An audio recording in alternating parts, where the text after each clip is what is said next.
তুমি আজি কি দে জানা নহয়? কি দে?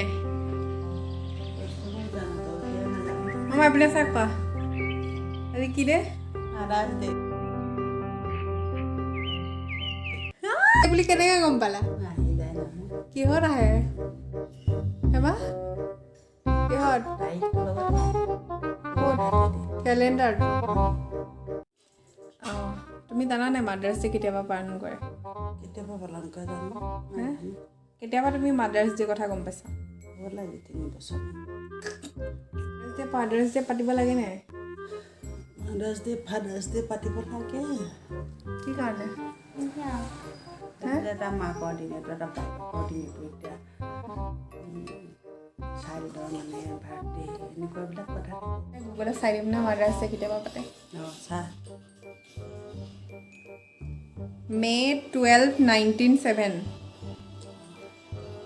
Anna Jarvis originated Mother's Day when on May 12, 1907 she held a memorial service at her late mother's church in Grafton, West Virginia.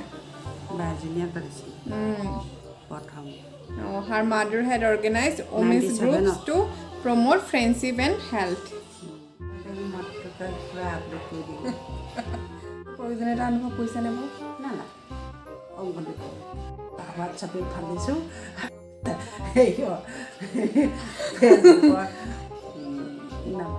চবে happy mothers day লিখিছে। অঁ মই লিখোঁ নেকি? তই লিখিলেও মই নাপাওঁ নহয়। মই দেখাম নহয় তাৰপিছত দেখা চাওঁ। মই লিখিম নেকি? মোৰ ধেৰ ফটো আছে আকৌ ফেচবুকত।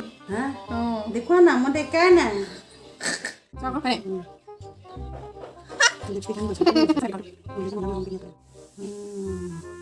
দেখিছেনে চবে মাকৰ ফটো দিছে। মোৰ কাপোৰযোৰ পিন্ধোগৈ। কচু চিঙৰা খালেনো কেইটকা উৎপাদন কৰিম? কচুৰিটো 10 টকা, চিঙৰাটোত কিন্তু 5 টকা। আৰু মই 5 টকীয়া বস্তুহে খাওঁ আকৌ। এজনী বৰ ইকনমিক মোৰ ভাগৰ। মই আৰু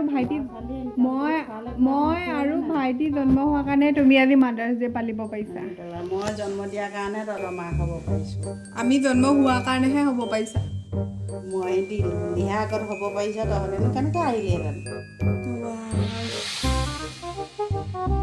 এয়া তোমালোকৰ সুখৰ হেৰি প্ৰডাকশ্যন।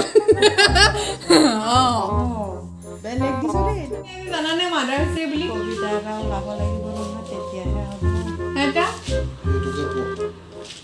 তেতিয়া তুমি জানানে মাদাৰ্ছ ডে বুলি? ৰ'বা বিহুৰাম দাইটি কথা পিছত আহিছে।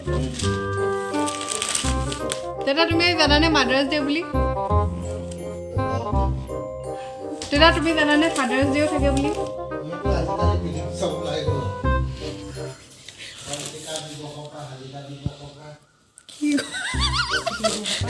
ঘনচিৰিকা দিৱসৰ পৰা শালিকা দিৱসলৈকে এখন ওলাই গৈছে। জীৱনৰ কোনোবা দিনা কবিতা আবৃত্তি কৰি পাইছিলানে? নাই পোৱা।